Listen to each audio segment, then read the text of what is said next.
અમરેલીના ધારી નજીક આવેલા પરબડી ગામ પાસે સિંહનું ટોળું લટાર મારતા નજરે પડ્યું હતું। ગામના રેલવે ફાટક પાસે 7 સિંહોનું ટોળું જોવા મળ્યું હતું। વરસાદી માહોલ વચ્ચે સિંહ રેલવે ફાટક નજીકથી પસાર થયો હતો। સ્થાનિક લોકોએ આ ઘટનાને મોબાઈલમાં રેકોર્ડ કરી છે। તો અવારનવાર અમરેલીમાં અને ખાસ જે જંગલ વિસ્તાર છે તે છોડીને સિંહો ગ્રામ્ય વિસ્તારમાં લટાર મારતા નજરે પડતા હોય એવામાં 7 સિંહોનું જે ટોળું છે તે લટાર મારવા નીકળ્યું હોય તેવા વિડીયો સામે આવ્યો છે, જેમાં અમરેલીનો આ વિડીયો છે કે જ્યાં રોડ રસ્તા પરથી 7 સિંહો પસાર થતા હોય, રેલવે ફાટક પાસેથી પસાર થતા હોય તેવા દ્રશ્યો સામે આવ્યા છે। આ ઘટનાને કેમેરામાં કેદ કરવામાં આવી છે।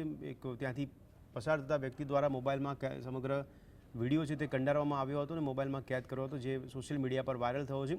એક સાથે 7 સિંહોનું ટોળું છે તે રેલવે ફાટક પાસેથી પસાર થતું નજરે પડી રહ્યું છે। અમરેલીની આ ઘટના છે ને હવે જ્યારે જંગલ વિસ્તાર છોડીને વન્ય પ્રાણીઓ છે તે ગ્રામ્ય વિસ્તારોમાં પ્રવેશતા હોય છે ત્યારે તેઓ પણ પોતાની જગ્યા શોધતા નજરે પડતા હોય અને એવામાં અવારનવાર આ પ્રકારની ઘટનાના આ પ્રકારનો વિડીયો સામે આવતો હોય કે જેમાં સિંહોનું ટોળું હોય કે સિંહણ હોય કે જે લટાર મારતા નજરે પડતા હોય। ક્યાંક ખેતરોમાં સિંહો કે વન્ય પ્રાણીઓ ઘૂસી જતા હોય છે, તો ક્યાંક રોડ રસ્તા પર, તો ક્યાંક રેલવે ફાટક ક્રોસ કરતા નજરે પડી રહ્યા છે।